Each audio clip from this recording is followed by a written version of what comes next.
Mungkinkah bangsa Lemurian merupakan nenek moyang bangsa Indonesia?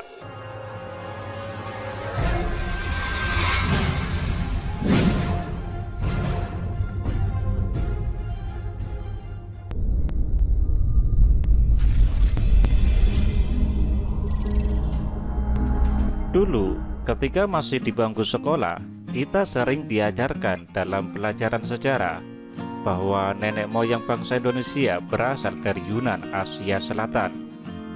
Namun, saat ini semakin bermunculan teori-teori baru mengenai nenek moyang bangsa Indonesia. Hal yang fenomenal adalah teori Indonesia sebagai pusat kebudayaan dunia mulai banyak dibahas di beberapa komunitas peneliti, baik peneliti lokal maupun internasional.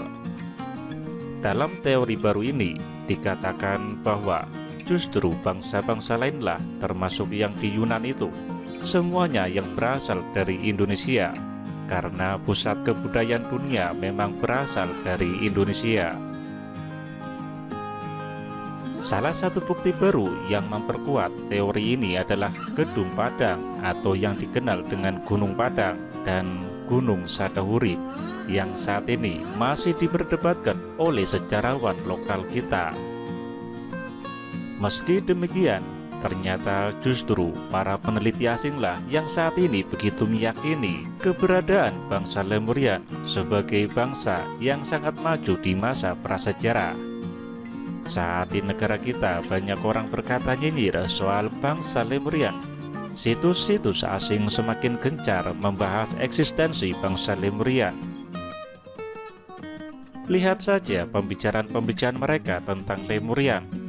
Silakan saksikan juga tayangan-tayangan berkualitas di History Channel, Discovery Channel, dan juga National Geography yang semakin banyak mengupas masalah ini. Fakta-fakta ini semakin memperkuat bukti-bukti yang menunjukkan bahwa eksistensi bangsa Lemurian sebagai pusat peradaban dunia di masa lampau sepertinya memang bukan isapan jempol Kang Diki Zainal Arifin belaka. Beberapa data tentang bangsa Lemurian. Bangsa Lemurian lebih dahulu eksis dibandingkan dengan bangsa Atlantis. Bangsa ini seringkali disebut sebagai bagian dari kebudayaan Sunda besar. Konon bangsa Lemurian dahulu kala menggunakan bahasa Sunda sebagai sarana komunikasi. Bahasa Sunda merupakan ciri khas bangsa Lemurian. Di sini kita harus bisa membedakan antara bahasa Sunda dengan bahasa Sunda. Ada yang mengatakan bahwa bangsa Lemurian tidak punah, namun pasca terjadinya perang besar dengan bangsa Atlantis, bangsa Lemurian migrasi atau pindah ke planet Lemurian yang terletak di gugusan Orkadar, masih di sekitar galaksi Bima Sakti kita. Bisa saja ahli astronomi mungkin bertanya, memangnya gugusan Orkadar itu di mana sih? Kok kami nggak pernah nemu di stellarium? Kemungkinan pertama, novel itu kan cuma dongeng.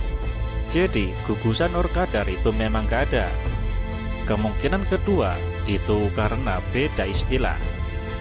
Orkadar adalah kata dalam bahasa Lemurian, sedangkan penamaan-penamaan planet, galaksi, dan benda-benda langit yang ada sekarang kan tidak menggunakan bahasa Lemurian. Misal, orang Lemurian menyebutkan kata galaksi Bima Sakti dengan nama Lakraven. Lagi pula, jika kita berpijak pada landasan teori yang mengatakan bahwa peradaban di muka bumi dimulai dari primitif yang makin kesini makin maju, pindahnya nenek moyang bangsa kita ke planet lain tentu akan terasa absurd. Bukankah bangsa yang saat ini dianggap paling maju sedunia? Tapi nyatanya sekarang saja baru berhasil mendaratkan manusia ke bulan. Zaman dahulu kala, benua Lemuria luas sekali. Saya jadi ingat pelajaran geografi SMP dan SMA yang mengatakan kepulauan Sunda besar itu, The Great Sundaland, untuk menyebutkan istilah wilayah Nusantara saat zaman es dahulu. yang belum terpecah-pecah menjadi ribuan pulau seperti sekarang. Wilayahnya tentu saja merupakan daratan sangat luas. Wilayah benua Lemurian yang tertinggal sekarang ini, salah satunya adalah Indonesia. Dulunya merupakan dataran tinggi benua Lemurian. Bahkan benua Australia itu sendiri merupakan pecahan dari benua Lemuria ini. Dalam kisah Arkitirema, bangsa Lemurian adalah bangsa yang mempunyai penguasaan energi sebesar 40%. Sedangkan kita yang hidup di masa kini mempunyai penguasaan energi sebesar 1,5 sampai 2,5% saja. Jadi tidak heran jika bangsa Lemurian dikisahkan mempunyai kemampuan dan teknologi yang lebih canggih dari kehidupan kita sekarang.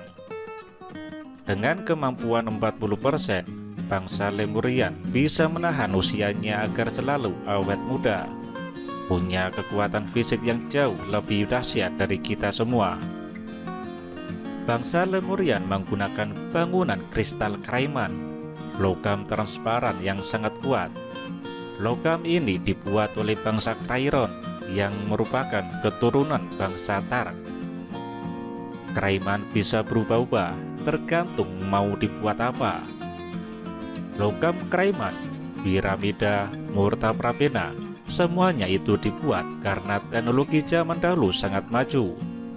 Namun distigmakan bahwa teknologi zaman dahulu sangat terbelakang. Padahal bukti-bukti yang ditemukan saat ini menunjukkan sebaliknya. Sebagai contoh, tahun 1972 ditemukan reaktor nuklir pada zaman prasejarah di Gabon yang sampai saat ini masih berjalan dan digarap oleh kelompok-kelompok tertentu yang membutuhkan uranium. Bangsa Lemurian juga mempunyai huruf sendiri yang disebut huruf Lemurian. Dikisahkan pula bahwa aksara Lemurian merupakan akar dari semua huruf, namun kemudian sengaja dimusnahkan. Huruf Lemurian ini terefleksi di setiap bahasa di seluruh dunia dan mengalami perkembangan seiring berjalannya waktu, sehingga berubah-ubah dan diadaptasi sesuai tempatnya. Tujuan huruf ini dimusnahkan adalah agar otak manusia tidak berkembang dengan baik dan benar, sehingga mudah dikuasai dan mudah dijadikan pesuruh atau budak. Kalau saja manusia membaca dari kanan ke kiri dan otak manusia berkembang dengan baik, maka manusia akan berpikir dengan maksimal sesuai kemampuan otak yang sesungguhnya dan tidak dapat dikuasai.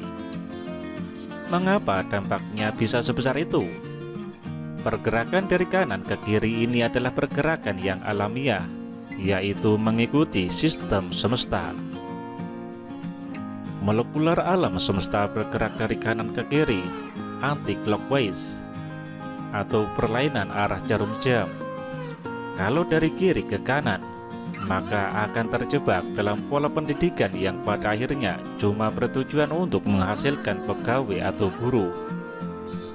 Bangsa Lemurian sebagai nenek moyang bangsa Indonesia sekarang adalah bangsa yang sangat produktif. Mereka selalu berbuat untuk kepentingan umat. Di bangsa mereka, persoalan sudah beres. Namun di luar mereka masih banyak pekerjaan rumah yang perlu dikerjakan. Oleh karena itu, menurut ajaran dan kepercayaan yang mereka anut, hidup adalah soal memaksimalkan waktu. Buat mereka, hidup adalah hari ini dan detik ini.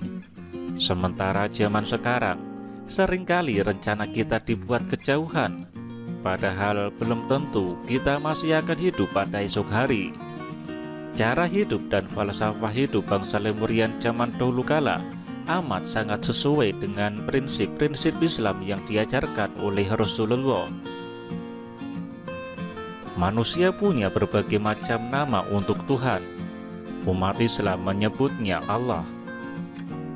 Bangsa Lemurian dahulu kala menyebutnya dengan Sang Pencipta. Bangsa Lemurian adalah bangsa yang luar biasa, dengan budaya yang luar biasa pula. Prinsip mereka ada dalam ajaran Wisnu. Wisnu adalah singkatan dari 6 kunci dasar filosofi budaya bangsa Lemurian. Keenam hal tersebut adalah Waskita, Irada, Satya, Hambala, Narita, dan Umatita. Ajaran Wisnu memiliki peran yang vital dalam kehidupan bangsa Lemurian. Ia lebih dari sekedar simbol dan ritual. Yang cukup mengejutkan saya sebagai pembaca novel ini, implementasinya dari Wisnu ini kok mirip sekali ya dengan ajaran sholat. Jika memang Architerema dan Lemurian adalah kisah nyata, mungkinkah gerakan sholat yang dilakukan umat Islam sekarang adalah penyempurnaan total dari ajaran Wisnu ini? Kesan yang saya tangkap, penulis buku ini sepertinya menyampaikan pesan agar kehidupan umat manusia sekarang amat sangat damai sejahtera, seperti halnya orang-orang Lemurian. Prinsip bangsa Lemurian seperti air mengalir. Air bisa masuk ke gelas dan membentuk seperti gelas. Bila wadahnya botol, maka ia pun menjadi seperti botol. Ketika air disumbat, maka ia akan mencari jalan. Ketika panas, air akan menguap. Sebagian besar diri kita adalah air. Sehingga kenapa kita tidak belajar dari air? Air tidak pernah hilang, cuma berubah bentuk. Itulah air. Dia tidak protes dikenai kotoran, tapi memisahkan kotoran itu dan menjadi uap. Bela diri mereka pun mengikuti sifat air, tidak pernah membentur, tapi memanfaatkan tenaganya dengan baik. Filosofi bangsa Lemurian yang terangkum dalam ajaran Wisnu juga soal membetulkan diri sendiri terlebih dahulu. Diri kita dulu yang dibetulkan sebelum membetulkan orang lain. Juga soal pasrah dan menghormati segala keputusan Sang Pencipta. Kalau segala sesuatunya dikembalikan ke Sang Pencipta, maka tidak ada lagi kekhawatiran dan sedih hati.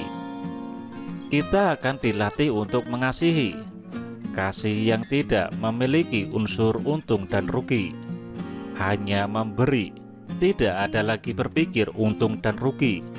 Segala yang dari Pencipta akan kembali lagi kepada Sang Pencipta. Proses melahirkan bangsa Lemurian dengan menggunakan Murta Prabena. Dokternya adalah suaminya sendiri. Mereka memiliki teknologi yang mengimplankan pengetahuan kepada otak manusia yang digunakan dalam Murta Prabena. Mengapa teknologi implan ini mungkin? Meskipun saat ini kemampuan kita jauh di bawah bangsa Lemurian, namun manusia secara tidak sadar menurunkan pengetahuan. Contoh kecilnya saja, pengetahuan menangis seketika setelah dilahirkan sebenarnya diturunkan dari kepala ke kepala.